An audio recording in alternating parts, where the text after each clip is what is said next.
Hello, my name is Mrs. Taylor, and we're going to talk about evaluating websites today, and specifically using the CRAP method to evaluate websites. So, you're going to do a lot of assignments that will require the internet, and you'll need to find good resources. So, we need to know, can we trust the internet? Most of the time, the internet's going to be a good source, but it is easy to lie online. So, you need to find valid sources to really support your assignments. We don't want to take any chances here. You want to find good resources that aren't full of lies. So, if you know CRAP, you're good. CRAP, of course, is an acronym to determine if a resource is valid. We're looking at things like currency, relevance, authority, accuracy, and purpose. So, currency, that's all about how recent the information is. So, you want to think about when the information was published or posted. Usually, if you scroll to the bottom of a website page, you will see something that might look like what I've got down here, where it says last updated or revised or published, and it has the date. The more recent the information, the better. Another good way to find out is checking the links on a website. If you click on all the links on that website and they take you to dead ends, it's no longer a working link, that's probably not a very current site. Relevance is looking at how important that resource is to you. You need to be thinking about, is this information going to help my question or my topic? Is this information appropriate age level? BrainPop has good information, but so does JSTOR. Which one's going to look better on your bibliography? Something like JSTOR is really going to be much more impressive. The authority is, the source of that information. Who's the author and what are their credentials? Why are they able to write on this topic?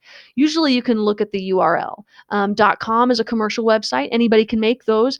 So they might be ones we need to look at a little closer. .edu is an educational site. It's connected to an educational institution. .gov is connected to our government. And .org is usually a nonprofit organization. Those last three are usually pretty reliable. This is where we get into the debate about Wikipedia. If you've ever wondered, why can't I use Wikipedia? It's because we don't know who the author is. The author could be a doctor who has all this information, or it could be Joe down the road who knows nothing. We don't know the authority. That's the problem with Wikipedia. The accuracy, that's how correct the information is. If you're looking on a website and you see incorrect information, it's probably not one that we want to use. We also want to see, is there any biased language? Are there spelling errors? We're all human, but most professional websites don't have spelling errors. Some websites purely post satirical information that's not true and not accurate.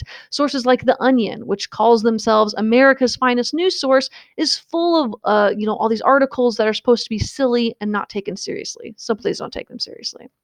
And then the purpose. That's, why does this information exist? Ask yourself, is this information here to inform me, to teach me, to sell something to me, to entertain, to persuade? Does the author list their purpose? Do they have any biases? Some things like opinion articles may have truth in them. If you look at this article I've got here about vaccines, it's very current. It's got three very credible authors, but it's an opinion article. So while there's probably a lot of fact in this article, I would recommend we don't use it because its purpose is to share an opinion. So let's take a look at the tree octopus. If you've never heard of the tree octopus, you're going to learn about it now. So here's this Pacific Northwest tree octopus, and we've got a website all about this creature and how we can save it because it's endangered, folks.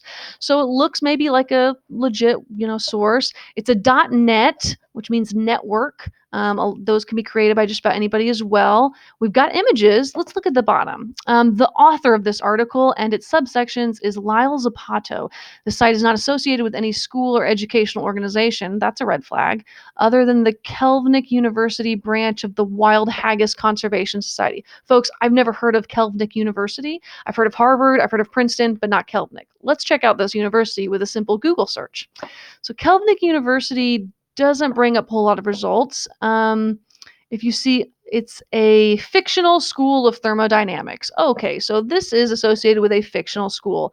So folks, if common sense didn't already clue you in, let me be the first to tell you, this is a fake website. It's not current. Even though some of these links are current, they have nothing to do with the tree octopus.